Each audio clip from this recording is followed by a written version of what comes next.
taught me. Hey everybody, welcome back to Press X to Podcast. It's the week of July 20th, 2020, 7/20/2020, and this is episode 315. My name is Paul. Alongside me, I've got Rhett. Hello, everybody. A lot of 20s, Paul. Nothing but 20s. 20 out of 20. James, how are you feeling out of 20? 19.5, but pretty close to 20 out of 20. I mean, it's a platonic ideal, basically. But yeah, no, I'm doing good. We're going to round up and say you're 20 out of 20 in 2020. It's Matthew. been the best year on record, scientifically speaking, so Oh yeah, there's really been nothing to complain about. I was just No, talking no. to my dad today about that, actually. I'll be looking back in 30, 40 years and remembering this year fondly, I'm sure. Yeah, what a it's time. the last truly great year before our downfall. Yeah, well, yeah. Yeah. I think that could happen. It could happen. This is before the downfall? Fuck me. Yeah, Oh, yeah, man. We're cresting a high here. This is the peak. Fuck. we're gonna look back on this and be like, hey, remember when we had easy access to smartphones and internet and democracy and shit? And then they'll be all, oh man, I remember those days. Those were great. Don't hog too much of the trash fire, Barry. Let me have more of that trash fire. Yeah, it's gonna be great. Oh, yeah. In a subway tunnel in Yeah, well, I in mean, it's Russia. not like it's they're gonna be it's gonna be metro, basically. sure. Yeah, no, I'm not down, but like, I'll sign on if we have to. Siphoning the last few drops of potato vodka. It sounds like a good future to me, man. Anything's better than this.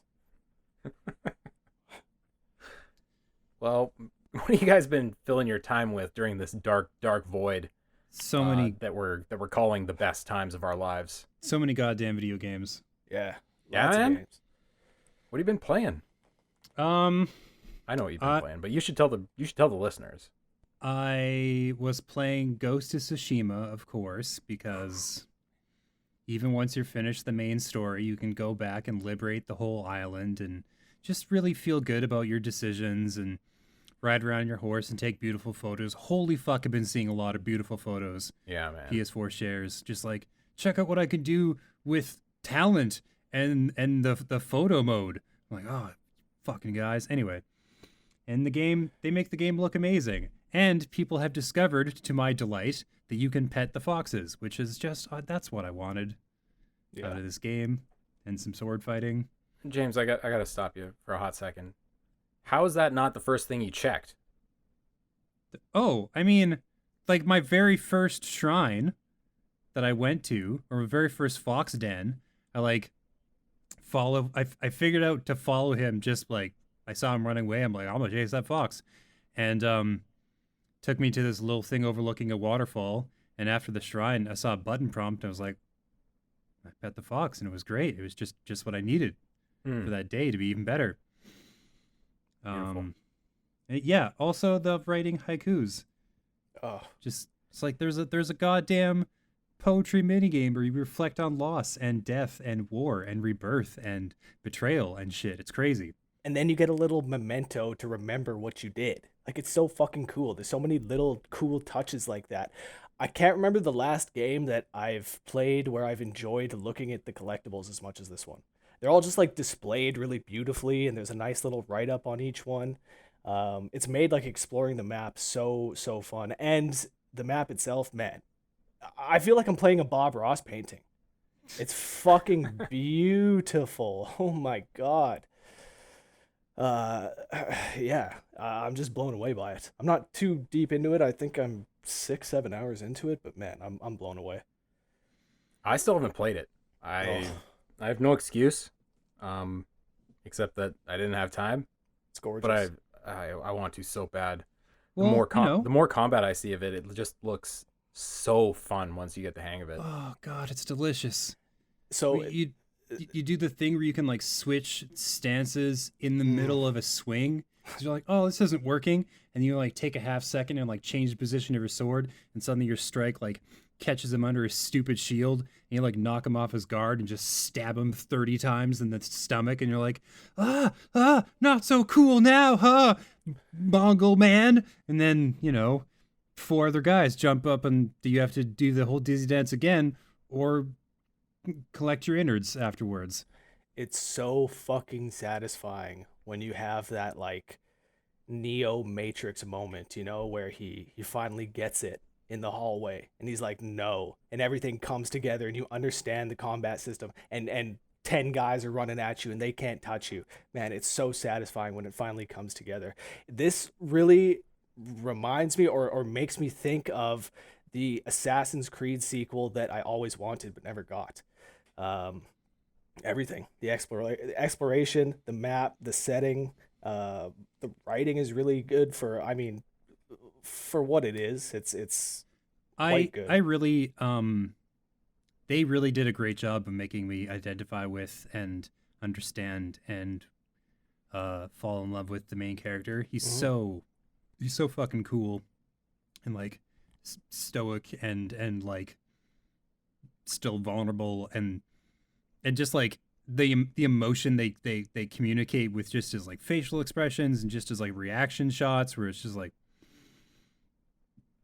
you're like cut to him, and you're like having to like, you're receiving some terrible news, or you have to deliver terrible news, or you're like coming up in a new area and you're like, oh man, this fucking simulation of a human being is really just really getting me right in the feelies, you know? Yeah. Anyways. What's really cool is the response of the Japanese community to this game, because, you know, I think there was a lot of, well, maybe not a lot, but a little bit of trepidation from some people about how this, you know, white Western American developer doing a Japanese setting was going to go over in Japan, and man, they love it. There's this really cool cultural kind of crossover moment where Japan was going, you guys did awesome. After, you know, America has spent so long thumbs upping Japan for doing Western culture awesome with, you know, like the Dark Souls series, for example. It goes back to the artifacts and what I was saying about how they're just really represented very well, and like the culture is perfectly represented. I think they did a very good job of that. And that reminds me of what I was going to ask James. Did you play the game in Japanese? Yeah, fully. Right. So this is kind of my conundrum. Of course, I want to play the game in Japanese and get that authentic experience, and the voice acting is so much better in Japanese as well. But the point that you illustrated really well in your review is that there's no mini map because they want your eyes focused on the world ahead of you, right?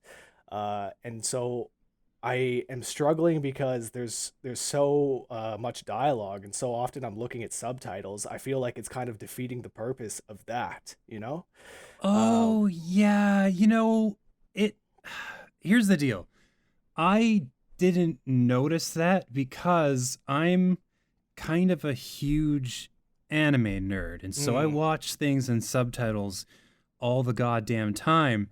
And what this has taught me to do that I didn't really realize until I thought about it recently is to read lines of dialogue so fast that I barely know I'm doing it. So I'll like see the stuff play out underneath. I'm like, oh, okay, whatever. And then I'm like watching what's happening around me, and I'm like, because I think about that sometimes. I'm like, am I even really watching this stuff if I'm just reading it? And I don't remember when I think back, like when I remember watching a show or whatever, I don't remember the subtitles. I remember the sight of the show itself, because I only look at the lines for like a half second at a time. Right. Oh, that makes sense. That's what I like to refer to as the Crouching Tiger, Hidden Dragon moment. I know so many people that had no exposure to foreign films generally, but when that came out, they, you know, like we went to the movie and came out afterward and people were going, you know, I didn't even notice the subtitles after a while. It was just so beautiful. I was just watching it all happen and kind of understanding. I was like, yeah, like it just happens over time. Eventually you get to a point where you don't realize you're reading it. Right. Yeah. You can teach yourself to read crazy fast under the right circumstances. Right. Instantaneously. Yeah, and you definitely want to, because like I was saying, the English voice acting is not very strong. The main guy, he does a fair enough job, but like it really falls apart in the NPCs and like the side characters that you run into. It's That's just rough. Yeah, it just really doesn't hold up. Yeah, I But- found out in the credits as I was watching them that both the English version and the Japanese version of Jin Sakai are played by two different Japanese people. Mm. Oh, that's cool. Yeah, no, it's just like a weird little trivia thing. It was like, oh, okay. I was curious, yeah, because I thought that it may have even been the same guy. They do kind of sound similar, but that's good to know. Interesting. I can't wait to play it. Oh, man, it's so good. Like you said, Rhett, it looks like it is the spiritual successor to the early Assassin's Creed games, where it was really a focus on exploration and kind of experiencing this world and taking it all in while you do some cool stuff. Absolutely. The sequel to Assassin's Creed 1, not even 2, 1. And yeah, this is very, very good. Okay. Well, cool. Rhett, what have you been playing? Uh, More Paper Mario, obviously. yeah, Paper Mario for sure. Ghost of Tsushima as well. That one's been tough to put down. Yeah, a little bit of Red Dead as well. You know, got to keep the streak going. You don't have to keep a streak going, right?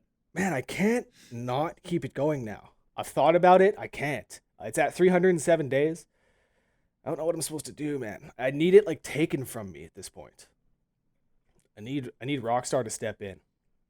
Do you want me to just go rent like a backhoe and just dig up your front yard? You know, really cut off some power lines that it's going to take days to fix. I could do that if you want. Yeah. If that's what you need. Yeah, I mean, yeah. We may have to arrange something like that. Because, yeah, I don't know how much longer I can keep this going. But, yeah, Paper Mario has been a lot of fun.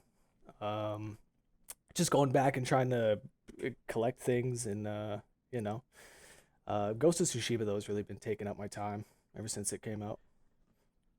Rhett, you and I had an interesting little back and forth about Paper Mario, and when we were talking about your review just before it went live, and how we were wondering how other people were going to see this, whether they were going to take it as its own game, or if they were going to get really stuck, if they were going to shit all over it because it's not the 1,000-Year Door. No. And lo and behold, people are shitting on it because it's not the 1,000-Year Door. How do you feel about that? As expected. Now, yeah, there are a lot of people shitting on it, but there are a lot of people that also really, really love the game. There's a lot of people that say that it's the best one since the 1,000-Year Door. And again, like, there was somebody that commented on the YouTube review that summed it up really well, and he basically said that if you are inexperienced with Paper Mario, you're gonna get the most mileage out of it, and that was me. This was my first Paper Mario from cover to cover, and I fucking loved every minute of it, almost every minute of it. Yeah, I just fell in love with the world. I was saying to you that personally, I know like this is going to be a very unpopular opinion. Personally, I had more fun with this game than I did Odyssey. But yeah, again, I know I there's no way that I think that Origami King is a better game than Odyssey. I just had more fun with it. I love the writing. I love the charm. I love how I felt like I was on an epic adventure. Like I didn't really get that. I don't know. It's tough to say that I didn't get that sense with Odyssey, but I didn't get that sense with Odyssey like I did with the Origami King. That's totally fair. That's the beauty of choice generally, is that you can like whatever you want, and that's totally cool as long as you're having a good time. I'm happy. Mm-hmm. Yeah, I know that the battle system isn't going to be for everyone, especially 1,000-Year Door players. But I went back and I was watching footage of the 1,000-Year Door, and this isn't all that different. Like, of course, the rings, like, there's nothing like that in 1,000-Year Door. But I mean, as far as like timing your attacks and having a party member with you, you don't control your party member like you do in 1,000-Year Door. But I don't know, like, there are a lot of similarities there. I'm gonna cut in here Yeah. because I've actually been playing Origami King since release. And I have an idea of like what makes the combat system different and like how it works for somebody who's played more of the Paper Mario games and how it kind of doesn't.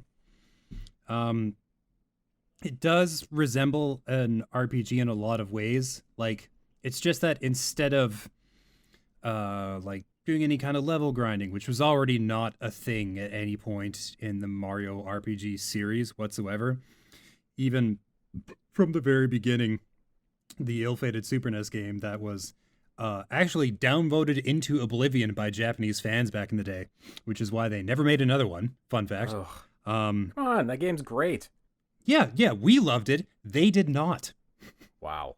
Yeah, look that shit up. They were not fans. That's why they abandoned that shit Oh, fully and completely for the follow-up title.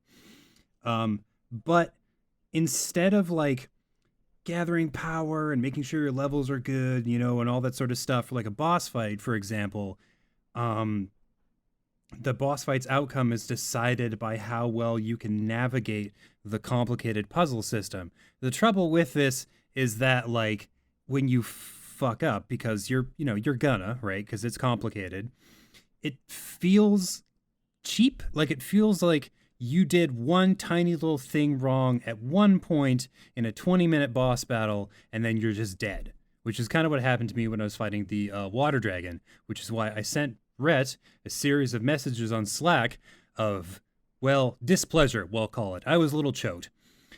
And it's revealed something interesting to me in that, like, when you combine an RPG style story with like puzzle mechanics, you sort of emulate or attempt to replicate that same sense of progression and combat, but it's tied to your like puzzle solving intelligence, and like no amount of level grinding can like help you overcome that. You're just like, you get how the puzzles work or you don't.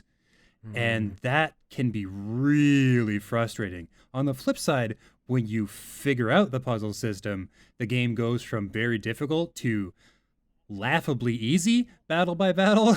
So that's a fun, interesting dichotomy you get to like struggle with as you play through the game.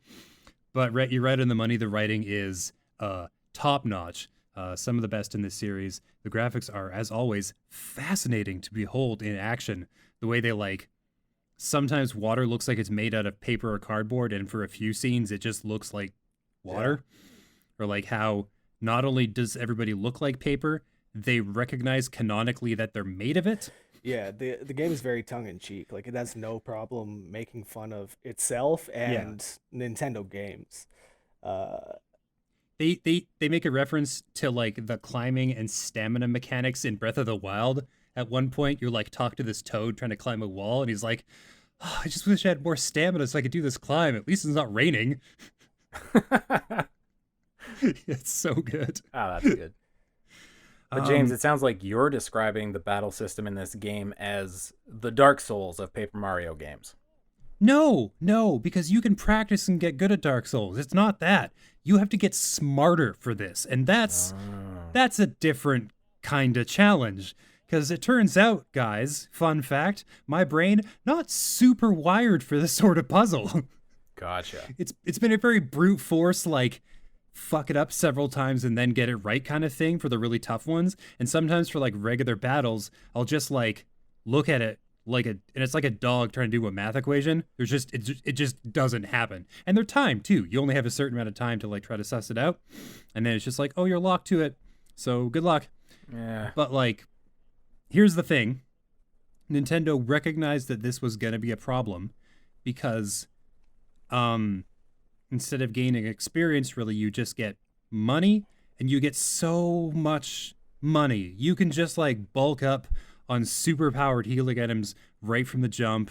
And if you really suck at the puzzles, you can just kind of like cheese your way through every fight. But you will get good at them whether you want to or not. I'm just not good at these kinds of puzzles.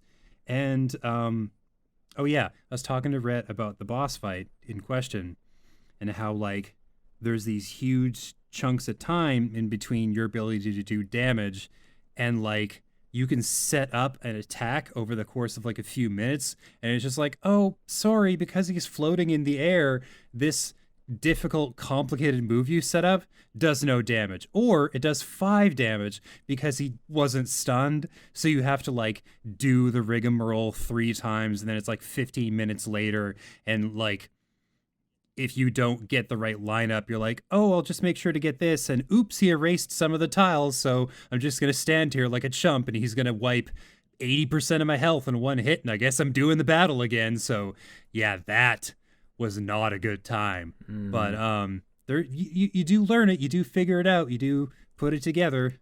It's just a very different system than what I think people were used to. And also, there's never going to be another 1,000-year door, fans, so fucking choke that down. All right, they don't like that shit. They made the Mario and Luigi games for people who like seeing numbers go up, and then Paper Mario will never be that again. That's just how it is. Fair. That's the truth, man. I mean, it is what it is. Like, either you like it or you don't.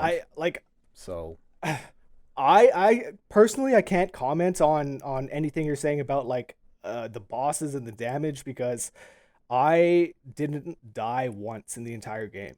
I mean, there were times actually in the overworld where like there were things that would kill you, but like the bosses, I never really struggled like that with them. I thought that they increase. Okay, so I should say that there's definitely like two like different difficulties. There's like your regular battle difficulty, and then there's your boss difficulty.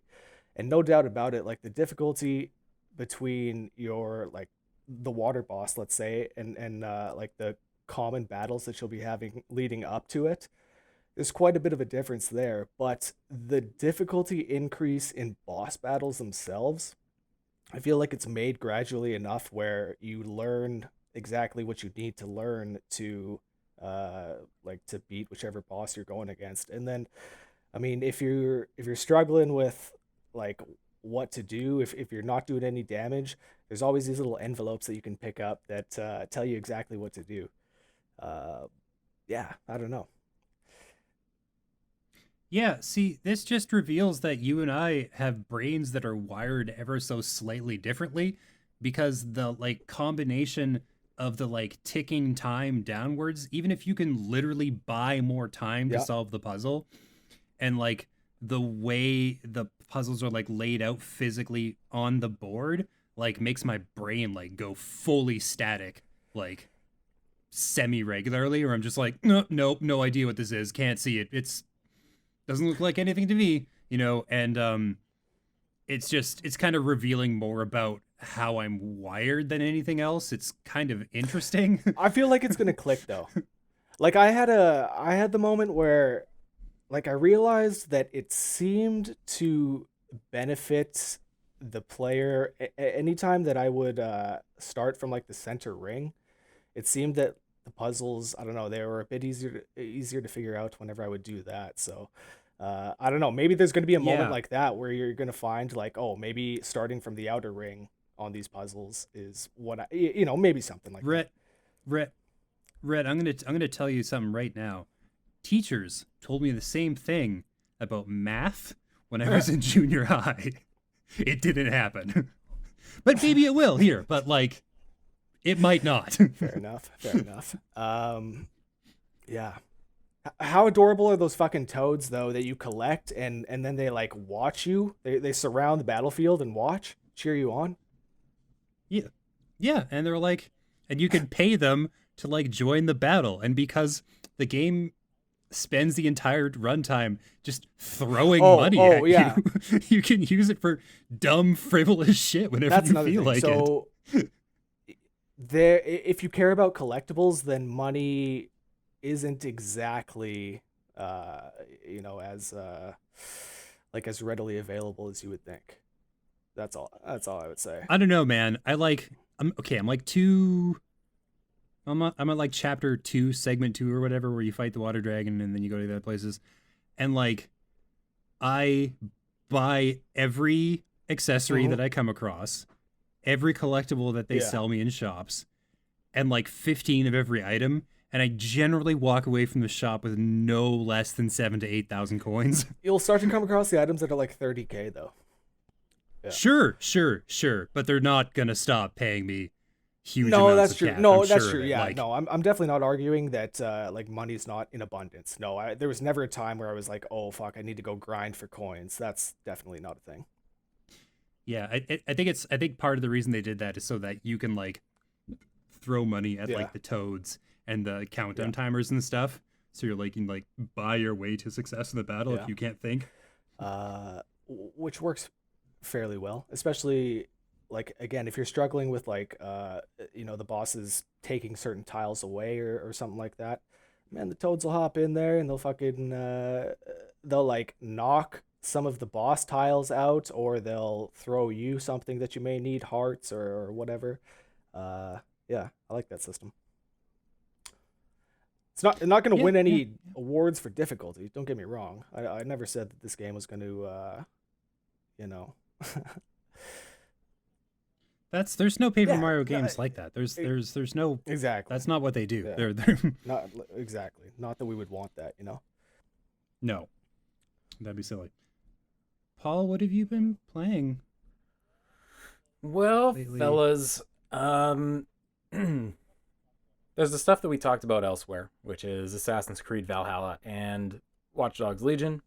Previewed both of those. I will leave links in the description if you're listening to this so that you can watch those videos up on the YouTube. But I did want to bring up one thing that I was thinking about from Assassin's Creed that came to me after I'd been playing it, after I wrote the preview, all that stuff.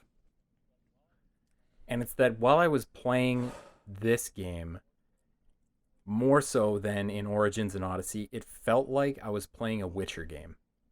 Huh. Like a lot of ways, it really, really felt like I was playing The Witcher 4 Viking Edition. I don't know. But with much more refined combat than you'd find in The Witcher 3. So, yeah, I mean, take that however you want. I'm not sure what exactly makes me feel that way. I was gonna say, is it like the setting? Because it feels very closely approximated to sort of old world fantasy. Like the way probably a little bit is that. Probably part of it as well is that The Witcher, especially The Witcher 3's world, was very, very well realized in both a geographical sense and a population sense. And there were multiple times during my time with Valhalla where I would run across just a peasant who was like, hey, what's up? And, I heard about this thing you did down the road with the Earl of whatever, I don't know, some Anglo-Saxon thing. And, I'm going to join the battle. When you go raid the castle, me and my family are going to join the raid. And I did the raid later on, and lo and behold, there was that guy and his crew. So it seems like there's a little bit more interaction between the main character and the world, so you feel like you have more of an effect, like you did in The Witcher, where there's quests like the Bloody Baron quest where your effect is really, really felt in the world. Oh yeah, shit. So I was very pleasantly surprised by that. By my time with that game, I think it's going to be really, really good when it comes out in November. And Watch Dogs, I hadn't really thought of anything else to say. I had really, really atrocious lag while I was playing it. So it was tough to get a feel for a lot of the game. A lot of the time I was dealing with unresponsive controls because we were playing over a streaming system. Worst. Okay. The fucking worst. Literally the worst, but also a learning experience because literally nobody's done that before. Yeah, it's pretty fresh. Yeah, since then I've been playing quite a bit of Death Stranding on the PC, and it's Death Stranding still. Gorgeous as ever, I would assume. God, even more so.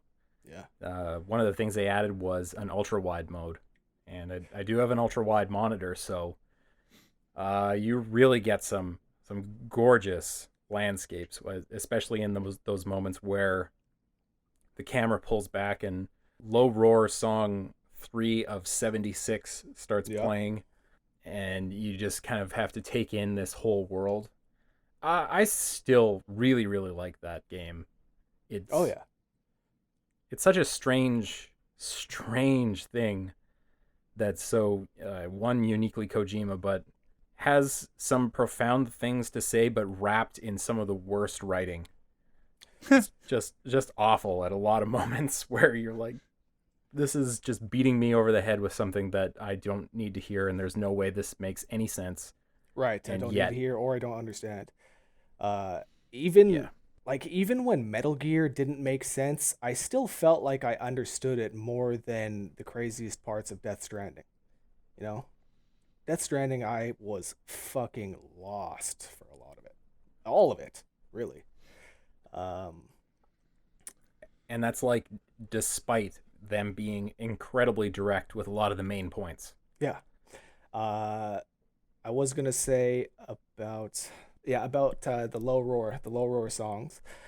Uh, those like perfect gaming moments where you're coming over a cliff and the low roar song starts to play, and Hmm. you get the introspective lyrics that make you think about. It was funny how they would always like tie the lyrics into maybe not always, but they would often tie the lyrics into what was happening Yeah. to Sam. And I always thought that Death Stranding was like the moment in Red Dead 1 when you first get into Mexico and the song is Yes. playing, and it's just like Yep. that perfect gaming moments. I felt like Death Stranding was just a series of those. And it was like if there was one game that I would try to make an argument for like its art, Death Stranding. It's got to be. At least it's got to be in the conversation, right? Hmm. Yeah. And, Beautiful yeah. game. And What? so focused on gameplay mechanics, but a lot of the time the gameplay mechanics are not that deep. But No. you do have to focus on them in order to succeed. So it's I don't know. It's like a test of your gaming metal. You're playing this game and you're focusing on the gameplay elements, and then the low roar moments happen, and you feel a great sense of satisfaction, even though you've not really done anything that crazy. Even if you're getting into fights with mules or the terrorists, Right. it's not that complicated, and you can prevail relatively easily. So it's mostly the terrain and the landscape that you're fighting against. It's a bizarre thing, but I'm enjoying it even more the second time. Probably partly because of the state of the world right now. It just seems infinitely more prophetic than it did late last year. Oh, I bet there's way more roads to travel. Uh, Well, I mean, I I don't guess. know if the PC version connects to the PS4 version, but Oh, okay. because when I played the PS4 version, it was pre-release, so there was like literally nothing Nothing. around Yeah. unless some other journalists had built it. There's definitely more than the first time I played it, but I don't know. The I don't know roads if it don't connects. appear unless you actually start to add resources to them, right? Well, they do. Um, yeah, as soon as your area is on the chiral network, then you'll start to see stuff that other people have built. Right.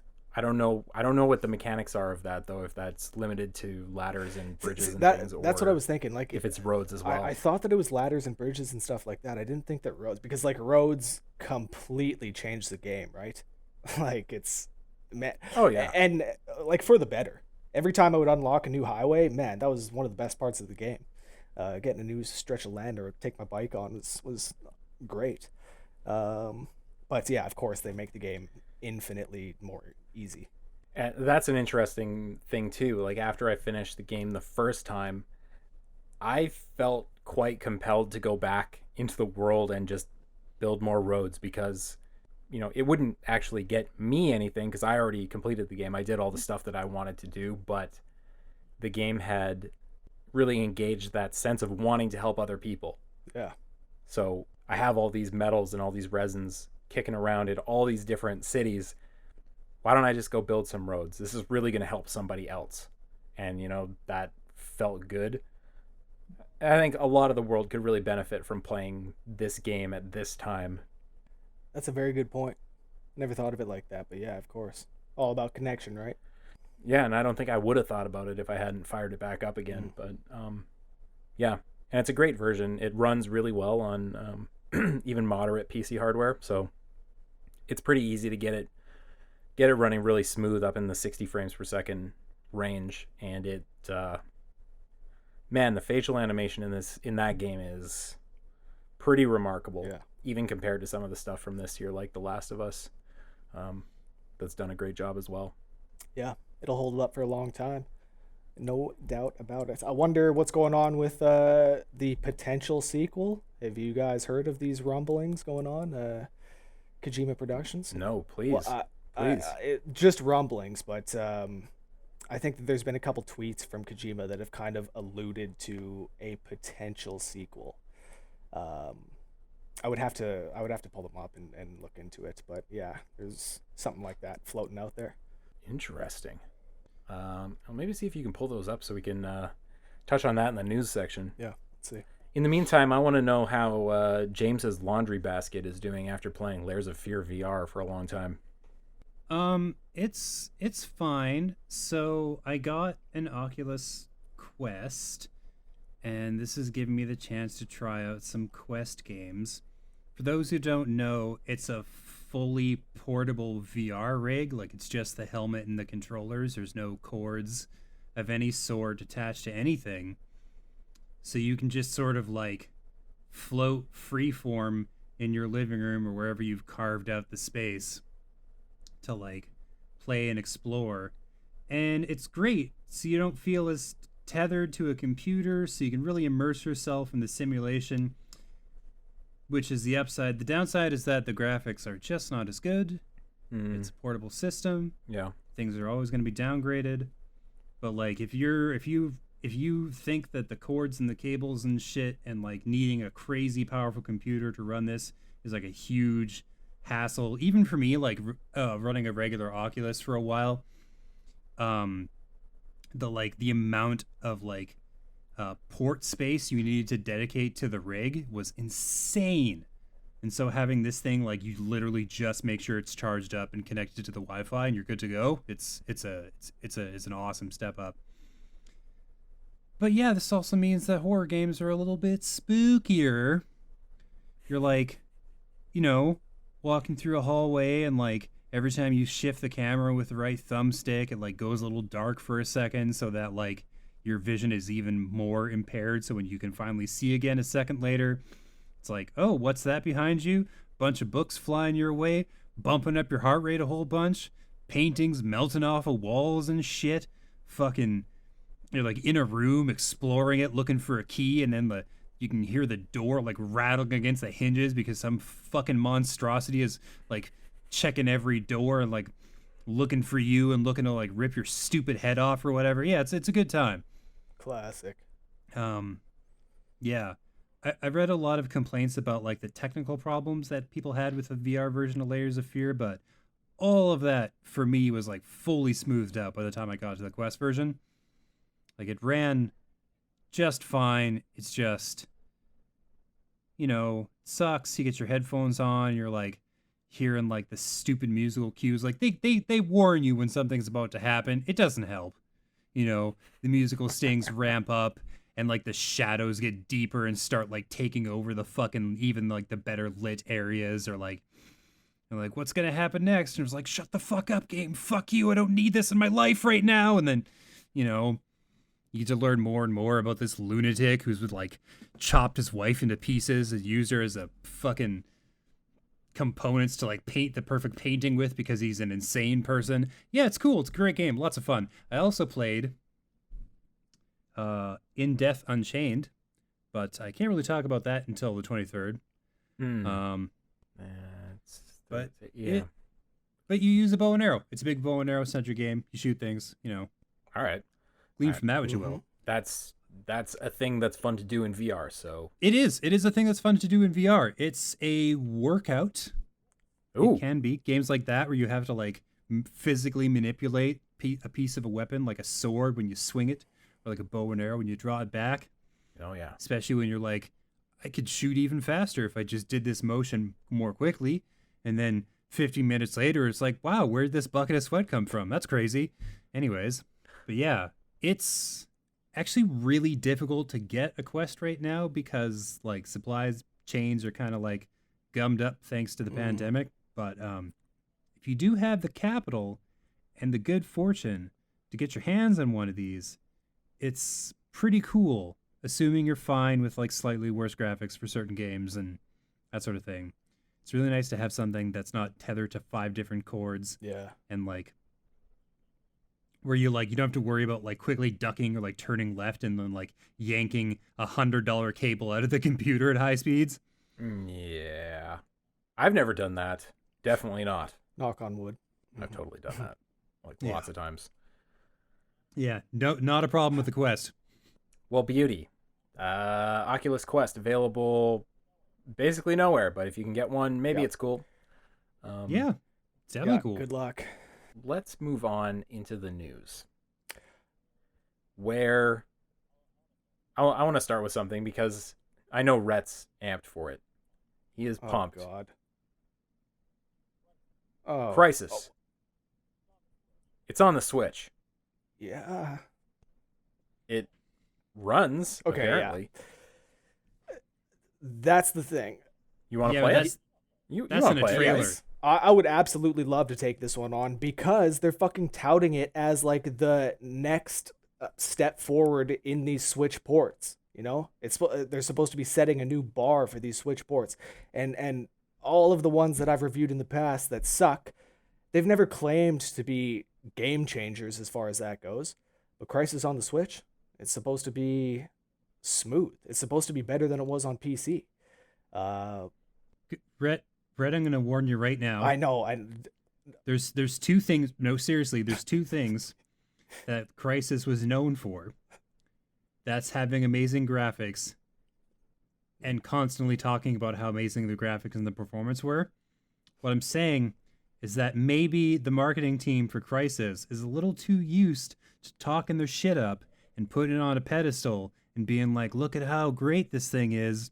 Look at how sweet the fucking 2007 physics engine runs on the Nintendo Switch. Isn't it crazy that we got a 13-year-old game to run at fucking 60 frames per second on the Nintendo Switch? Yeah. Also, this game, back in the day, fucking melted PCs. What, you think I'm exaggerating? I'm not really exaggerating. No. You could definitely use Crisis to set your tower on fire. I mean, there's plenty of videos out there on YouTube that are from, the past couple of years that are still asking the question, can this PC that is truly modern run Crisis? And the answer is often still no. So... Yeah, no, it's a lot of people up. And if it does the same to the Switch, fine. If it melts it, fine. I'll write a letter. I'll take this one on. All right, cool. Yeah. Crisis, coming soon to the Switch. In other news, had some numbers come in from the UK where we're seeing what's been happening last couple of weeks. And in what's shocking to me, it sounds like Ghost of Tsushima outsold Paper Mario. I don't know if that surprises anybody else, but Mario is usually a lock. UK numbers are weird. This is the same market that kept the Insane trilogy on top for like a year. We don't know what these people are going to get down with. Yeah, but Ghost is really good, so it makes sense. I also think that Ghost is kind of unique in that when it was first shown off, when we first saw that trailer, the response to it was unlike anything I had seen in a long, long time. People were like, what the fuck did we just see? Like, what is this? Is this a game? Is this a fucking hybrid movie type thing? Like, what is, like, people didn't know what to expect. And I think that curiosity drove the sales of Tsushima and the stellar reviews. Like, it is a great game, but I think that there was like a level of curiosity to this game that I hadn't really seen in a while. Maybe since Death Stranding was first shown off. Yeah, I'm trying to think back when that was actually first shown. I feel like it was 2017. Remember that? Remember that first trailer though? Kurosawa mode, and it was like just a duel, and man, it was so gorgeous. Yeah. It looked so cinematic. Yeah, people were just blown away by it, but they didn't know what the hell it was. Um, and that was one thing I actually wanted to say about Tsushima was that it's much more gamey than what was initially shown off. But yeah, the fact that it outsold Mario, I don't know, doesn't surprise me. Mario, the reviews were somewhat mixed. Ghosts pretty stellar all throughout. Yeah. The other point on that front is that the first week of Ghost of Tsushima was better than Days Gone's first week. So that's a good positive sign for this franchise as one of Sony's kind of new IPs this generation. I mean, hopefully we get Days Gone too. I'm sure we will, I think we will. right? Yeah. But Lee will be seeing Ghost too. I wonder. This is they had just released that interview a couple days ago where the devs were talking about how this game could have been pirate based or what was the other? Pirates, the Three other- Musketeers, or Rob Roy. Three Musketeers. Yeah. So who knows? Maybe the sequel to Ghost will be one of those ideas. That'd be kind of great if Sucker Punch just did Assassin's Creed better than Assassin's Creed Man, I would every love it. few years. Yeah, I would love it. Just systematically cover every area and topic that Assassin's Creed has covered and do it better. Oh, That'd be amazing. just release them like every 3 years. They have time to like make them perfect, and then like they'll just come out and be like, "Looks like we did it again, guys. Crazy, right?" Yeah, I could see it happening. Ubisoft Forward. Did you guys check out that show? I fully missed it, and it didn't sound like I missed a lot. Yeah, you really didn't. Yeah, they had a lot of filler, or what seemed like filler, or things they had announced before. They did a big to do on Hyperscape, which is their new battle royale. Actually, oh my looks god.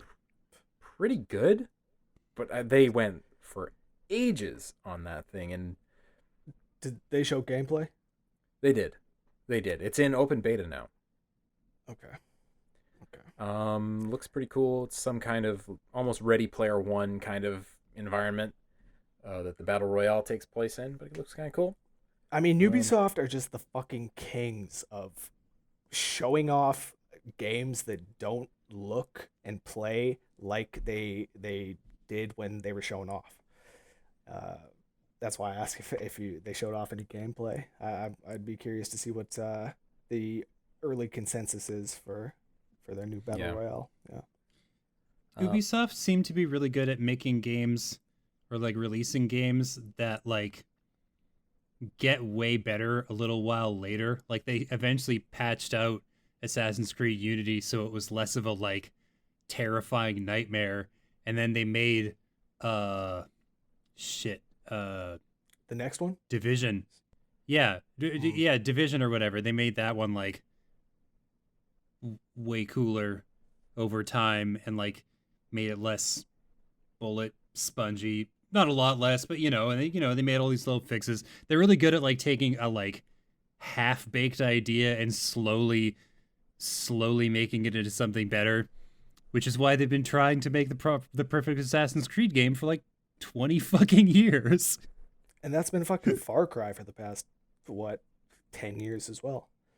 I feel like they're just like, no, this time we'll definitely get it right. right. I mean, they got it right with 3, and I feel like they've just been kind of trying to chase that high ever since, and coming up short every time.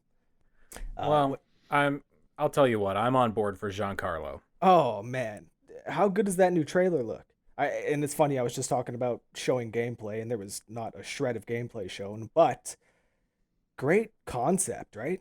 Dark and fucking violent. So dark. Yeah, like, Giancarlo, I mean, what can be said? Guy's one of the best actors of our generation. And I'm sure he's going to bring every bit of the intensity that Michael Mando brought when he was playing Voss to the role. It's funny how they kind of have come full circle with that, bringing together these actors that have worked together, and it would be cool to actually see some cameos now. Thinking about it, maybe Michael Mando making a cameo. Yeah, I know he's in a lot of crazy shit, but the thing I keep thinking about him in is like his like tiny 2-episode cameo in Community. oh, I never saw it. It was so good. And then like his little roles are the ones I really like, where he's just like, he only had a little time, so really, really put in the work for this little role. Or like his like very short stint in The Mandalorian, you know. No, he's good whenever he shows up, you know. Yeah. The thing I'm curious about with that game is like the fidelity of that trailer and how realistic, especially Giancarlo's face looked in that trailer, was unbelievable. But Ubisoft, obviously known very, very well for their the Ubisoft downgrade, quote unquote, where things in Ubisoft games still don't look as good as the first Watch Dogs trailer. No. Dude, that first Watch Dogs trailer, that shit had me thinking that they were making the greatest game ever. And then it came out and dude, that was a fucking 6 on a good day. But yeah, it was fine. But Far Cry 6, looking forward to it, man. Looking forward to the performances at least. Do I think that it's going to be kind of the same rigmarole? Abso-fucking-lutely. Running around, clearing outposts, picking up herbs and shit, mixing stuff, upgrading weapons. Yeah, I'm sure it'll have all that and more. Climbing towers. You know what I love? I love climbing towers. I don't care what anyone says. Climbing a tower, it feels good. Whether that's a radio tower or it's a church or it's a tall building, I'm happy to do it. I know we've talked a lot of shit about running around and climbing towers and doing that in games and how it's kind of overplayed, but I will say, sorry, just to get off topic for 1 second, back to Ghost of Tsushima, climbing up the fucking, like, the mountain shrines that they have throughout the game, man, they're so intricate and so well done. Oh, man, it's like the most fun I've had doing that sort of thing in games in a long time. Man, it's killing me that I haven't played this game yet. Well, there's a couple weeks between now and the next podcast, so we'll have some time for you to gather some thoughts and then relay them to us. Oh, I promise I'll get in there. And I look forward to those thoughts. Also, towers peaked after Breath of the Wild, and I don't understand why any game has ever had them since. Yeah, those were good towers. We got there. We got there, guys. We perfected the tower. We don't ever have to do it again. And so fun to jump off them, too. That's another part of it, you know. Almost as important as the climb is the descent. Yeah, which is why the Breath of the Wild version, where you have the wind thing, you know, where you could sort of glide, the paraglider. Yeah. That's why that's the peak, because like what other game lets you like just cruise and half fly down from there and like cheese your way to like a spot several miles away. Yeah. Absolutely. That's key, man. That is key, because when they were showing off Breath of the Wild for the first time, or not even showing it off, saying, here's what we're doing, and they were talking about, you know, you see that mountain, you can go there, like they've done in Skyrim before. Like the difference in Breath of the Wild is you can get there from here right now. You don't have to climb down and go run 10 miles and it's going to take you 3 hours. No, just fly there right now, which was a bit of a game changer. Yeah, exactly. And the fact that other games haven't like hopped on that train, shameful. Anyways. Yeah. Shameful. Speaking of Nintendo, there was a Direct. It was advertised clearly the day before it happened as a mini Direct featuring previously announced games from Nintendo development partners. And then it was, you know, that thing they said it was going to be. And fans were upset because you can't have a Direct, be it from Nintendo or anyone else, without the live chat just being like a tidal wave of people being like, this game, and now it's this game. What about this game? What about the next Bloodborne? What about this game? What about like Pikmin 4? What about like Star Fox? What about this? What about, F-Zero? What about fucking Mother 3? A phrase so often uttered in front of Reggie that he basically forbids its fucking use in his presence going forward for the rest of his life. Yeah. Like, people were so obsessive about that. He was like, ask me about anything but Mother 3. I fucking dare you. All right. I got a question though. Why didn't they just release Mother 3 in the West? Honestly. Because they're working on Father. Because Earthbound was a huge steaming dump of a commercial failure. That game shit the bed money-wise in a way that almost no Nintendo title has. Like, for the amount of money they invested in its North American release, and the fact that like the original release came with a player's guide and was like more expensive than a regular game as a result, and was like this huge imposing box, and it was like the graphics were worse than most Super Nintendo games, and it was just like this weird offshoot, like just this bizarre title. They dumped a bunch of money into it, and then like the sales were just like a wet fart in the fucking grand scheme of like Super NES releases, that like it basically told them in no uncertain terms, yeah, don't bring this series back to North America. And then like even when they like re-release the older games on like modern consoles, they see the download rates and they see the sales of like Mother 3 in Japan, and they're like, you know what, we're not going to do this. And like the guy who created the franchise is very like, no, I'm never doing anything with this again. Eat a giant king-size bag of dicks. I'm done. That was fucking decades ago. I don't want to hear about it. And so yet, it is one of the 20 games on the Super NES Classic. Oh. Yeah. So, yeah. Like, listen, there's a fan translation out there. Just pay that guy that gal $50. Yep. Release Mother 3. Mm-hmm. Come on. Also, people who have broken a law in their life, if you are starving for Mother 3, it exists. And I will say that maybe that translation running around that's not official and not fully legal is pretty good.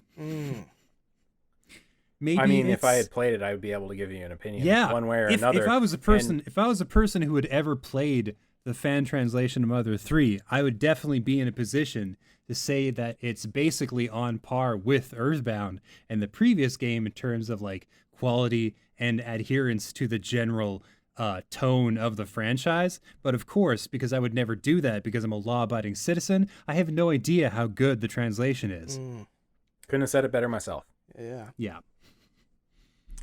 So anyways, what did Nintendo show at this mini direct? Some Atlas games. There was Shin Megami Tensei Nocturne, Shin Megami Tensei Nocturne, which came out for the PS2 in 2003 and is like the darkest, weirdest, scariest, creepiest SMT game of all of them. And that includes the Persona titles, that includes like Digital Devil Summoner Saga and all this shit. It's crazy. It's like a post-apocalyptic nightmare where like everybody you meet is like some like demigod willing to murder you, and like everything is going horribly wrong and most of the humans are dead or turned into demons. It's just like, it's beautifully stylized madness. It's crazy tough. It's like, it's everything you want out of a like, it's the one game in the SMT larger umbrella franchise where the fact that you summon and make contracts with demons makes sense. You know what I mean? Like all these like imps and devils and stuff like that, and like succubus and shit like that. You encounter them, you have conversations with them, you recruit them, and in this setting, it makes sense. And they're bringing it back next spring, so that's cool because I loved it back then, and I feel like a lot of people are gonna love it when it comes out next year. Is that PS2 game gonna run all right on the Switch? Yeah, I think that's mostly a sharp jab at the Switch. I know. Fucking doubtful. Let's be real. Fucking doubtful. If the Vita can do it, the Switch can do it. Full stop. Also, they gave a release window, I think. I don't know if it was a date, for Shin Megami Tensei 5, Ooh. which is great news if you played other games of the series, or if you played 4 on the 3DS and you're like down for that shit. They talked about another Atelier game, which like 600 okay, to 700 of those. yeah, there's dozens of them. They span multiple systems. They're generally disconnected, although sometimes you'll get like 2 or 3 games that are a set. And it's basically, hey, do you like crafting systems? What if the game was a crafting system? What if most of the mechanics was like a crafting system with a little like turn-based combat thrown in and some like a fun, lighthearted story, or like a serious story that like feels very similar to the lighthearted story, but like really it's just the crafting system, which every time is like nuanced and complicated and incredible and deep and compelling and addictive and like fully fleshed out. But it's instead of like making things with just like a workbench, you're using alchemy. That's what the Atelier series is all about. So if you like crafting systems in games and you want it to be attached to like an anime style game with like pretty good art and good character models and like a engaging story that doesn't like drag on too much or take itself too seriously, then they're good. They're good games. Check them out. I reviewed one for the PS Vita. It was great. And the Japanese version of the Direct showed off Sakuna of Rice and Ruin, which I played the demo for at E3 like 3 fucking years ago. Whoa. Yes. Coming out finally, I think, at some point in November. Yes, November 17th, 2020. I think, no, not the 17th. I think November, though. I'm getting my news items that I wrote today mixed up. But they have a release window for Sakuna of Rice and Ruin.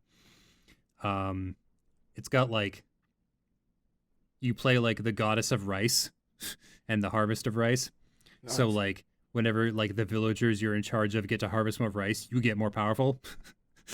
Interesting. Yeah. No, it looks cool. It's a good looking, fun, cool little game.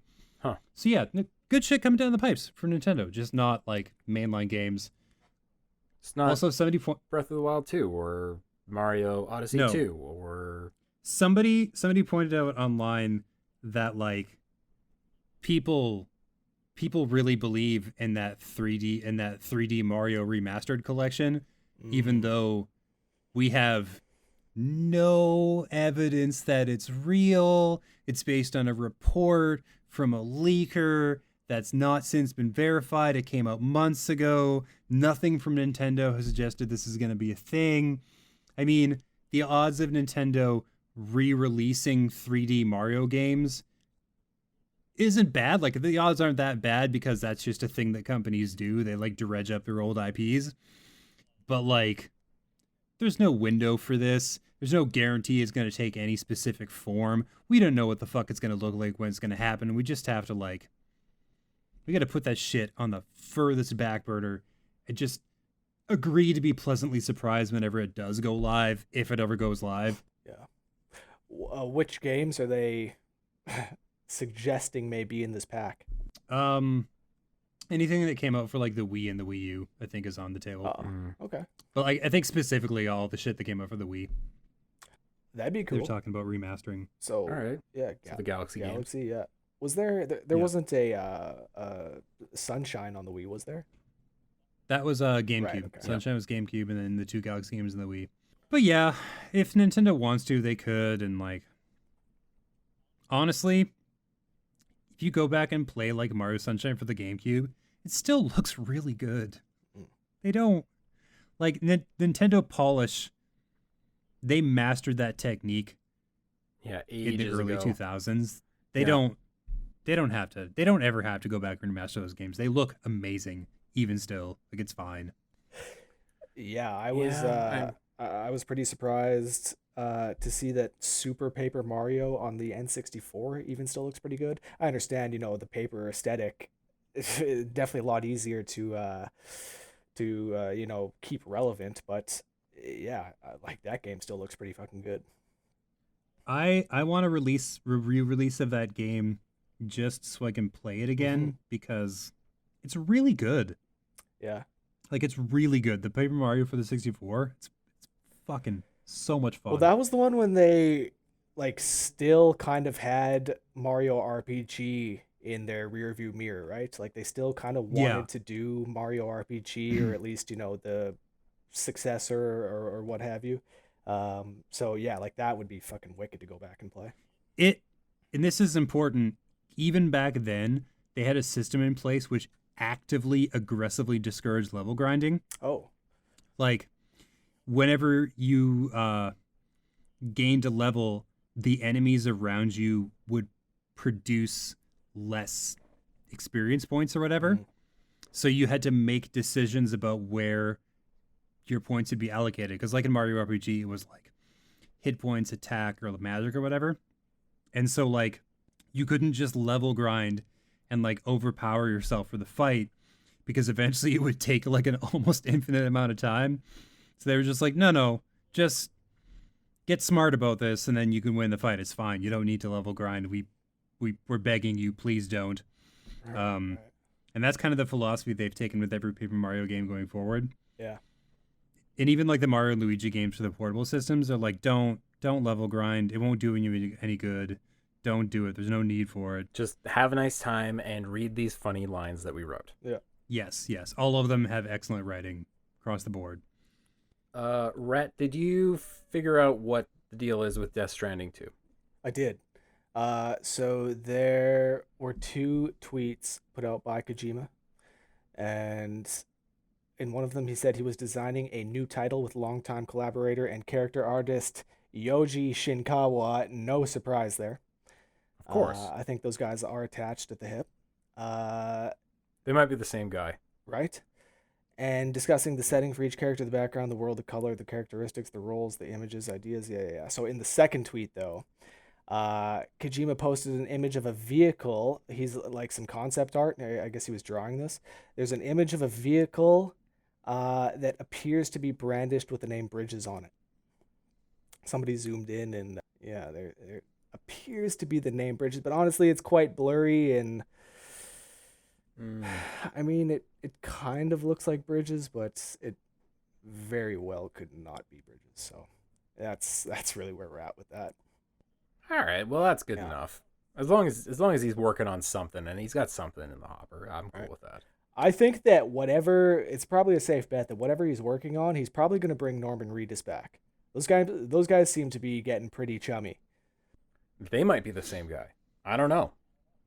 100%. Well, Yeah. yeah. Norman was arguably the weak link there in the whole acting chain in Death Stranding. Partly, he did all right with his stuff, but there just wasn't enough content. There was too many times when he was just standing there looking like a pylon when someone was, spilling their guts. Yeah, exactly. He did kind of feel out of place in the same way that Venom Snake felt out of place in Phantom Pain. Like he would just kind of stand around and like that's why it was so weird. It was so different. Yeah, with the Kiefer's Phantom 6 Pain. lines of dialogue weren't His cutting 6 it. lines of dialogue, right? Like we went from a character, Big Boss and Snake, that was like one of the most talkative protagonists you've ever had in gaming. Yeah. Thousands of lines of dialogue in each game he's done. And yeah, to go to, like you said, Kiefer Sutherland's 6 lines, yeah, it was a pretty stark contrast. And I felt the same way about Norman Reedus, like I was saying. He just kind of like, it was so often he was just standing there, like you were saying, Paul, out of place, looking, yeah, just kind of looking like the deer in the headlights, I guess. It almost seems like, and I'm sure that Kojima is very good friends with him. I'm sure he loves Norman Reedus. But it seems like, Kojima may have felt like he owed him one after Silent Hills was canceled. Yeah, And maybe. that whole, right? Like, what a shit show that was. Yeah, I think he likely would have been better in a game like that where he could, just lean into his physical stature and running around and doing cool stuff. Yeah. Much like his Walking Dead character. So, Mm-hmm. such is life. Yep. One more tremendously positive and uplifting news story.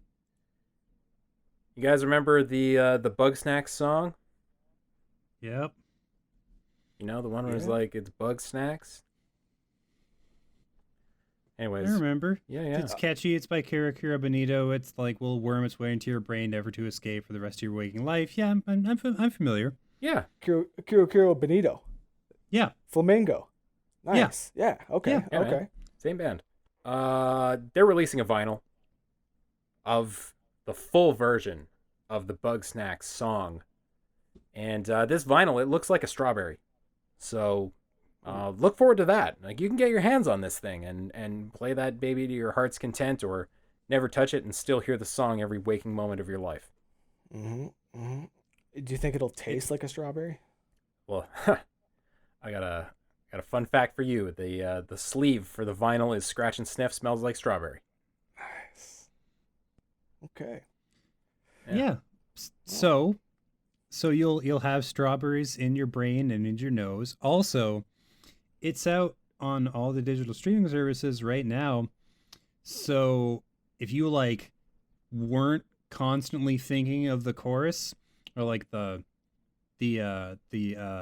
spoken word breakdown, which there is in the song towards the last third, you will be shortly. So this game's trending towards sleeper hit of the year for sure. Yeah, the whole like adorable, childlike, innocent Cronenberg body horror thing. I'm pretty down. Yeah.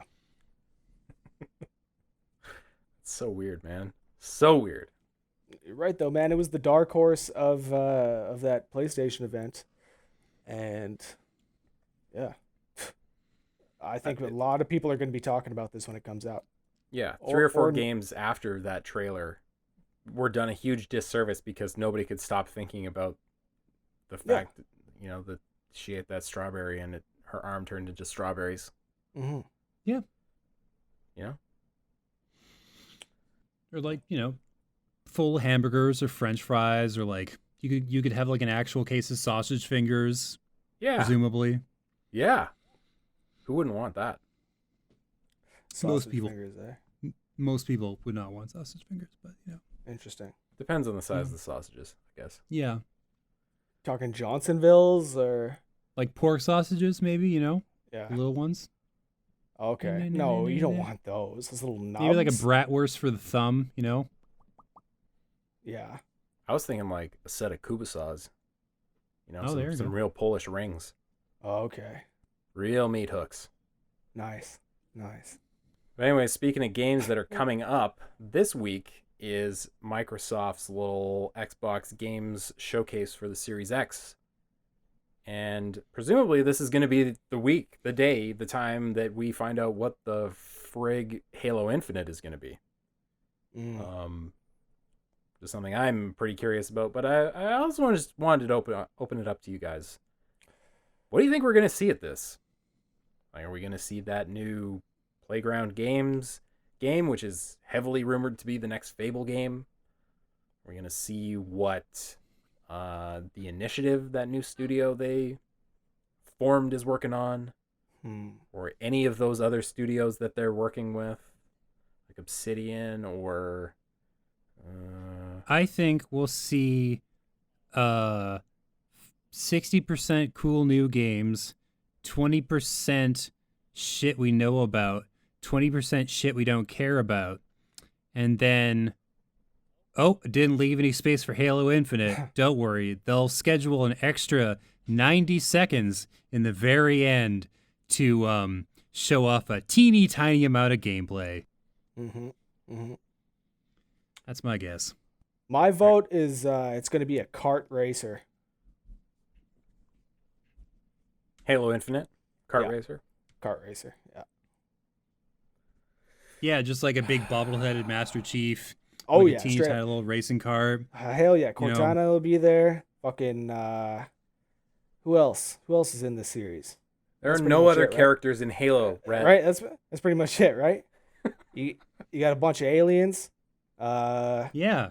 Bunch of aliens. Yep. Halo aliens. Oh, there's that grumpy sergeant.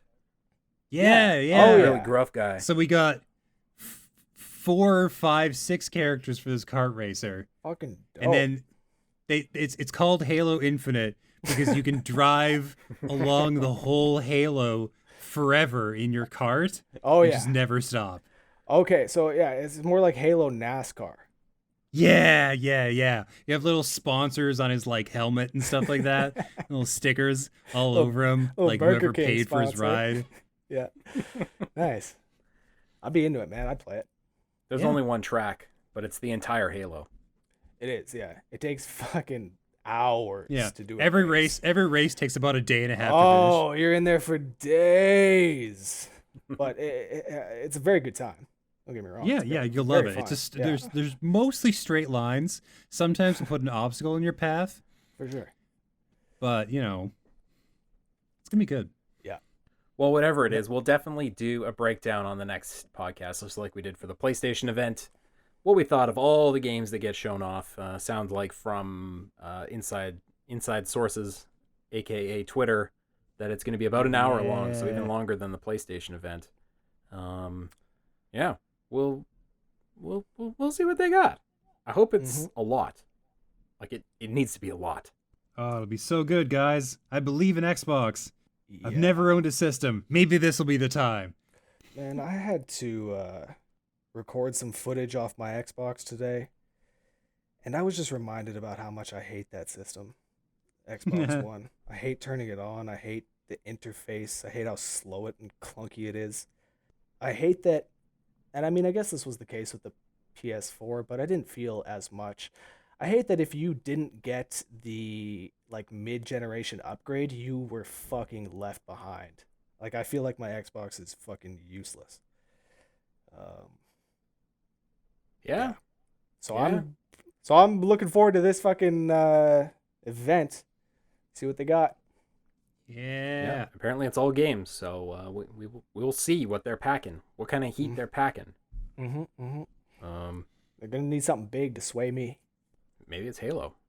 God, it's not Halo. It's not Halo. No, they'll reveal the proper size of the Xbox console. They'll reveal that it's just a trick of perspective whenever you see it in photographs, and actually it's half the size of a standard refrigerator. Yeah. And that'll be the tipping point. People are like, I have to own this enormous console the size of a smart car. Please put it in my house with the help of two movers. So many Best Buy employees' backs will be just broken forever. It's gonna be so good. Oh yeah. I wasn't sure which way you were gonna go with that, the perspective joke. It was either that or it's actually the size of a matchbox. Oh, Ooh. either way, I'm so on board. Or like Phil Spencer comes out onto like a stage to stand beside the console. And it's like as tall as he is. Yeah, it's a coat rack. Or for the whole event, we think he's standing on a stage, but no, he's actually atop the Xbox Series X. It's just the size of a standard stage.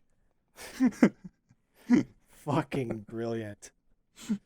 I can't wait to see, man. I can't wait. Yeah, no, it's gonna be so good. Thursday morning. Kidding me? But yeah, I think that's gonna do it for this podcast, guys. All right. Cool. I let Rhett take us home last time, and that worked pretty well. So James, Did it? why don't you just take us to the close here, man? Okay. In closing, guys, gals, and non-binary pals out there, Ayo. if you haven't been playing Ghost of Tsushima, maybe do that. Maybe the peace you're seeking in your rigorous, stressful, awful day-to-day life, your escape from the slowly spinning trash fire that is the Earth, will be found in a little bit of gorgeous, beautifully rendered samurai murder. Well, that was a lot better than I did. That's beautiful, man. God damn. Gorgeous samurai murder. Yeah. All right, everybody. Thanks for listening. We'll see you all next time. We've been Paul, James, and Rhett. See you later. Good night, goodbye.